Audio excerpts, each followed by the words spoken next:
Our focus is systems thinking for this experiential learning activity. We're going to do a systems assessment, we're going to do a self-assessment, and then we're going to ask some of our colleagues to fill out the same assessment for us to look at.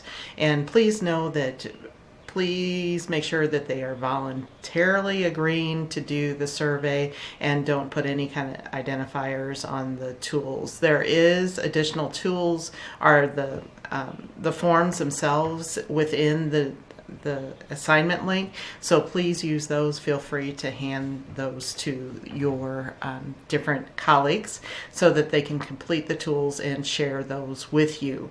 But the first thing that you're going to do is a self-assessment, and this is a valid and reliable tool on systems thinking, and this will help you to kind of think about where you are right now, because part of how we can grow is to know where we are, so to kind of know areas where we can continue to grow.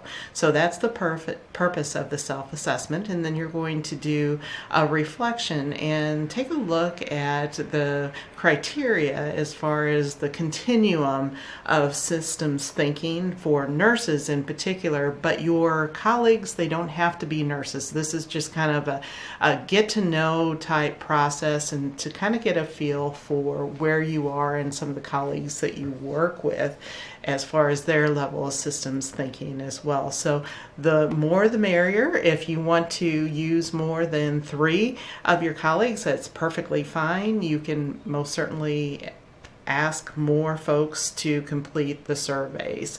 So what you're going to do is just kind of think about what you were thinking as you were completing the survey. What level of awareness would you guesstimate that you are based on the survey? And what do you think would help you to build your confidence in leading those complex healthcare systems? So start thinking about areas of focus that you can build your skills.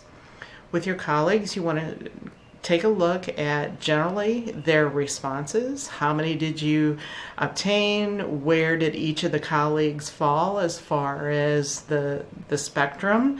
And this again is just a guesstimate. This is just an overview to kind of get a feel for systems thinking and how that is displayed within those that you work with.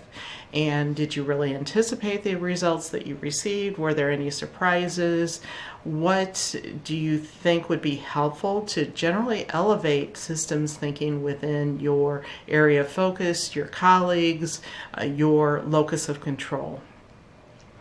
And then from that, we're going to dive into the health issue that you identified in the previous module. And you're going to think about that health issue with a systems lens.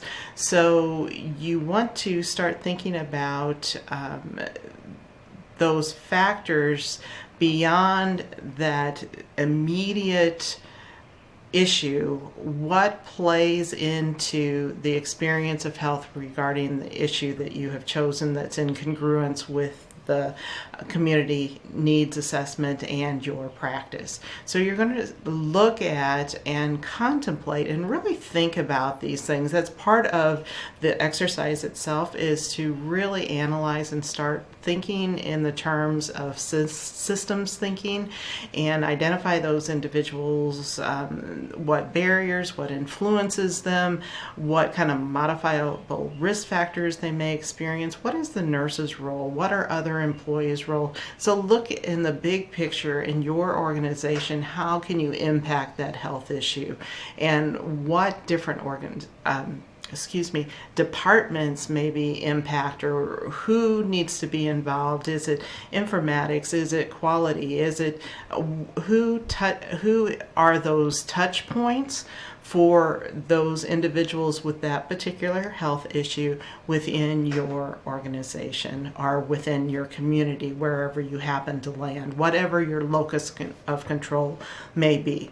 So you also want to go bigger beyond that particular organization, what other organizations can have an impact? What kind of collaborative type thinking and systems are needed to be in place for that continuum of care to assure that this health issue or those who experience a health issue have the support that they need? What kind of environmental factors are influencing societal factors? Is there poverty involved? Are there policy factors? All those big picture areas of focus. Really think long and hard about each of those facets to, much like we did in epidemiology, looking at that web of causation. That's really congruent with systems thinking. So think beyond that experience, the here and now, and what you experience in your practice, but what really impacts that particular health issue.